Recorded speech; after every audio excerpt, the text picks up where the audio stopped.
Welcome to my channel. If you try to learn English without a teacher, you're in the right place. Don't forget to subscribe and hit the bell icon so you never miss a tip that could change your learning journey forever. In today's video, I'm sharing my personal story, how I went from knowing zero English to speaking fluently, all without classes, courses, or tutors. If I can do it, you can too. Make sure you watch till the end, because I'm going to share the exact steps, methods, and mindset that help me stay motivated and learn fast. And if you find even one part helpful, don't forget to like and share this video with someone who needs it. Let's build a strong English-speaking community together. Drop your thoughts in the comments. I read and reply to everyone. Ready to start your journey? Let's dive in. When I was growing up, English always felt like a distant dream. I didn't have access to any English tutors, and no one in my family spoke the language. But deep down, I knew that learning English could open doors to a better future. I was determined to teach myself, no matter how hard it seemed. My journey started with the most basic things. I picked up an old English to Urdu dictionary that my cousin had left at our house and began translating words from the newspaper. I didn't know how to form full sentences, but every new word I learned felt like a small victory. I wrote those words down in a notebook and tried to memorize them every day before bed. At first, progress was slow, and I often doubted myself. But I made a promise not to quit. I discovered the power of watching English movies. I didn't understand most of what was said, but I started with subtitles. I watched my favorite animated movies again and again. I paused scenes, repeated dialogues aloud, and mimicked the pronunciation of each word. Slowly, I started catching words and phrases. I wasn't just watching, I was training my ear. Then I moved on to short English YouTube videos with simple vocabulary. I looked for channels that used slow speech and clear subtitles. I watched one video every day and made notes of useful phrases. My confidence grew as I realized I could now understand basic conversations. Reading became my next powerful tool. I started with children's books and short stories. The simple sentence structures helped me grasp grammar naturally without needing formal lessons. I read out loud to myself, trying to imitate native speakers. I found free PDFs online and read articles about topics I liked: technology, science, motivation. Reading not only improved my vocabulary, but also gave me a sense of how sentences are formed. Whenever I came across a new word, I wrote it down, looked up its meaning, and used it in a sentence of my own. I created my own flashcards and reviewed them regularly. Speaking was the hardest part because I had no one to practice with. So I turned to the mirror. Every day, I stood in front of it and talked about my day in English. I pretended I was in an interview or talking to a friend. At first, I stumbled over words, got stuck, and felt awkward. But I didn't stop. I recorded my voice on my phone and listened back. This helped me correct my mistakes and improve my pronunciation. I even created a fake YouTube channel just to talk to the camera in English, even though I never uploaded the videos. This daily practice made me more fluent and reduced my hesitation. I also changed my environment to support my learning. I switched my phone and apps to English. I followed English-speaking pages on social media. I stopped watching content in my native language and focused only on English. Music played a big role, too. I listened to English songs, read the lyrics, and sang along. It was fun and educational at the same time. Over time, I noticed that I could think in English. I started dreaming in English. The language became part of my daily life, not just something I studied. I didn't need a teacher because I had created an English world around me. The more I practiced, the more confident I became. As my English journey continued, I realized that consistency was more powerful than perfection. I didn't worry about making mistakes. I embraced them. Every mistake was a lesson. I kept a journal in English and wrote about my thoughts, goals, and dreams. At first, my grammar was poor, and my vocabulary was limited, but I wrote anyway. Over time, I saw my sentences improve. I began to feel proud of the progress I was making. I also started commenting on English YouTube videos and participating in English forums. These small interactions gave me real-life exposure to the language. Sometimes I got replies, sometimes I didn't, but the practice was priceless. One of the best tools I found was free English learning apps. I used them daily to test my vocabulary and practice grammar exercises. I downloaded dictionary apps and thesauruses so I could check words instantly. Whenever I heard a new word, I looked it up, learned how to pronounce it, and used it in my journal. I became obsessed with learning idioms and expressions. These gave my speech more flavor and helped me sound more natural. I made it a goal to learn 5 new expressions every week and use them in my mirror practice. Over time, these little additions transformed my simple sentences into fluent conversation. I created my own mini classroom at home. I put sticky notes on objects around the house with their English names written on them. Every time I walked by the fridge, fan, mirror, or chair, I would read the word out loud. This daily repetition helped the vocabulary stick. I also labeled feelings and actions. When I was happy, I'd say, I feel excited today. When I was tired, I'd say, I need some rest. This habit trained my brain to describe everything in English, and soon, I stopped translating from my native language. Thinking in English became automatic, and I felt more fluent with each passing day. My breakthrough moment came when I started shadowing native English speakers. I found videos where people spoke clearly and repeated what they said in real time. This technique helped me match their tone, rhythm, and pronunciation. I chose TED Talks, motivational speeches, and English interviews. I would listen to a sentence, pause, and repeat it exactly as they said it. Sometimes I did this 10 times for one sentence. It was intense but effective. I began to notice changes in how I spoke. My voice had more flow, my accent softened, and I stopped pausing so much. Shadowing felt like personal coaching from experts. As my fluency grew, I set new goals to challenge myself. I decided to write essays and short articles in English. I picked topics I cared about: self-improvement, success, education, and storytelling. I treated each piece like a test. I used online grammar checkers to refine my writing. I also read model essays online and compared them with mine. This process sharpened my writing and gave me confidence in formal English. I even joined a few online writing communities where people gave feedback on my work. Their suggestions helped me grow faster, and soon I began helping others too. Teaching others helped reinforce what I learned and made me feel proud of my journey. After months of solo learning, I began to realize how much English had become a part of me. I could understand conversations in English movies without needing subtitles. I started laughing at jokes in English sitcoms, which was something I couldn't do before. It gave me a strange sense of victory. I also started enjoying English podcasts while doing chores or walking. Listening to real-life discussions taught me how people naturally express ideas. I chose podcasts that covered topics I enjoyed, like self-development, health, and productivity. I wasn't just learning English anymore. I was living in English. The more I immersed myself in the language, the more I wanted to test my skills in real-world situations. I joined online chat groups and forums where people from around the world practiced English. I introduced myself, asked questions, and answered others. Sometimes I was shy, but I pushed myself to participate. It was challenging, but every conversation gave me a new phrase, a new word, or a new way of expressing myself. I also discovered language exchange platforms where I could speak with people who wanted to learn my language while helping me with English. These virtual exchanges helped me develop both listening and speaking skills in a natural, friendly way. Over time, I stopped comparing myself to native speakers. Instead, I started focusing on progress. I wasn't perfect, but I was far better than before.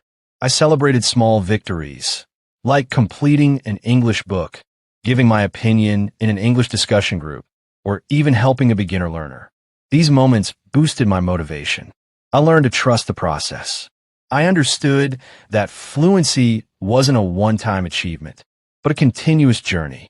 I reminded myself daily that I was improving, and every day of practice mattered. This mindset gave me the strength to continue, especially on days when I felt stuck. One of the biggest changes I noticed was in my thinking. I no longer needed to mentally translate words from my native language to English. Sentences formed in my mind naturally, as if English was my first language. I started solving problems, writing emails, and planning my future, all in English. This shift in thinking changed everything. It made me more confident in interviews, online meetings, and public interactions. I started applying for opportunities that required English communication skills, and to my surprise, I succeeded. My efforts were finally paying off, not just in language mastery, but in life outcomes. With my growing confidence, I started creating English content on social media. I posted motivational quotes, shared short stories, and even recorded myself speaking about daily routines. At first, I hesitated. I thought, what if I make a mistake? But I remembered how far I had come without a teacher. I reminded myself that the journey mattered more than perfection. The response from viewers was positive. Some even asked how I learned English so fluently. That's when I realized my story could inspire others. I had turned my weakness into my strength. My experience became a roadmap for anyone who wanted to learn English without a teacher. As my English improved, I began exploring deeper aspects of the language. I studied how native speakers use tones, pauses, and expressions to add meaning beyond just words. I watched stand-up comedy to understand humor, debates to understand structure, and documentaries to expand my academic vocabulary. Each type of content taught me something new. I started recognizing cultural references, slang, and idioms. This was the point where I realized that learning English was not just about grammar. It was about understanding people, emotions, and culture. The more I listened, the better I became at interpreting intention and mood, not just language. I also developed a personal learning routine that worked for me. Every morning, I would start the day with a 10-minute journal entry in English. Then I would review 5 new words and try to use them throughout the day. In the evening, I would listen to a podcast or watch a video, note down expressions I liked, and practice speaking in front of the mirror. This consistency turned into a habit, and I no longer had to force myself to study. It became part of my life, like brushing my teeth or eating dinner. I no longer looked for motivation because learning English became my daily rhythm. One unexpected advantage of learning English was how it improved my overall personality. I became more confident in public speaking, more expressive in writing, and more open-minded in conversation. English gave me access to thousands of books, lectures, and ideas that I wouldn't have understood otherwise. I read about psychology, business, science, and leadership. I felt like a whole new world had opened up for me. Knowledge was no longer locked behind a language barrier. I began to think bigger, dream bigger, and aim higher. The language gave me not only communication skills, but also the mindset of global thinkers and innovators. Another key to my success was staying patient. There were times when I felt like I wasn't improving. I had moments where I made mistakes in front of others and felt embarrassed. But I reminded myself that every expert was once a beginner. I didn't let fear stop me. Instead, I used those moments as fuel to improve. I rewrote my mistakes, recorded myself again, and tried once more. I celebrated every small improvement. Even a better pronunciation of one word made me smile. This attitude of appreciation kept me motivated through the slow days. I learned to enjoy the process instead of rushing to the result. Eventually, I reached a point where people started asking me for help with their English. Friends and strangers came to me for tips, and I happily shared what had worked for me. I never pretended to be a teacher or expert, but I knew I could guide others through the same path I had taken. I told them the truth. It wasn't about intelligence or luck, but about dedication and daily action. I explained how watching, reading, writing, speaking, and thinking in English every single day was the real secret. I showed them how to build habits, set small goals, and enjoy the journey. Helping others reminded me of my own struggle, and it made me even more thankful for how far I had come. Now, when I look back, I see how every small effort I made added up to something powerful. There was no magic, no shortcut, and no perfect method. Just small steps taken every single day with consistency and passion. Learning English without a teacher taught me more than just language. It taught me discipline, patience, and self-trust. I realized I didn't need to wait for the perfect course, the perfect tutor, or the perfect time. I could create my own system, use what I had, and still reach fluency. That understanding changed my mindset in every area of life. I stopped waiting and started doing. To keep my fluency sharp, I now continue reading books, watching advanced English content, and speaking regularly. I follow international news, engage with global communities online, and even write blog posts in English. My language skills have also helped me access remote jobs, join international meetings, and build global friendships. I've spoken on video calls with people from countries I've never been to, and the connection was made possible through English. I've interviewed for positions I never imagined and participated in discussions with confidence. None of this would have been possible if I had waited for someone to teach me. Over time, I developed a personal belief that the best teacher is your own curiosity. When you're truly curious, you seek answers, you try harder, and you never give up.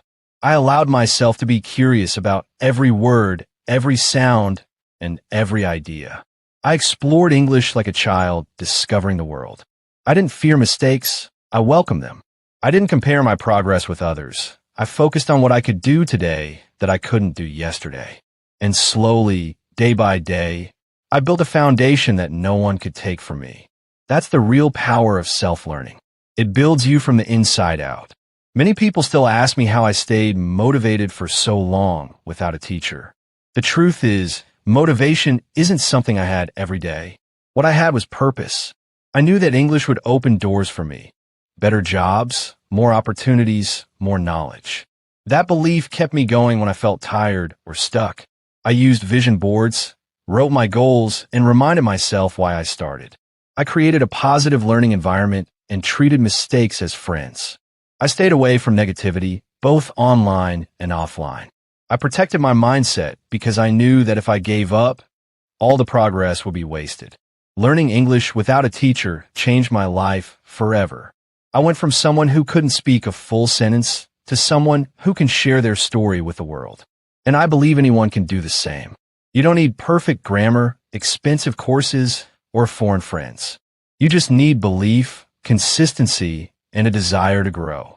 The tools are already around you: videos, books, podcasts, subtitles, apps, mirrors, journals. Use them. Start today. Speak even if your voice shakes. Write even if you make mistakes. Listen even if you don't understand everything. Keep going. Because if I could do it without a teacher, so can you. Thank you so much for watching till the end. If my journey inspired you or gave you even one new idea, then make sure to give this video a thumbs up and subscribe to the channel for more real stories and powerful English learning tips.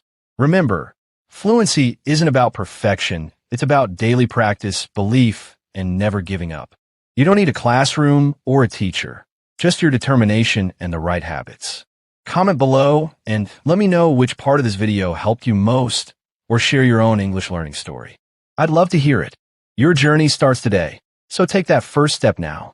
Until next time, keep practicing, keep growing, and stay confident. See you in the next video.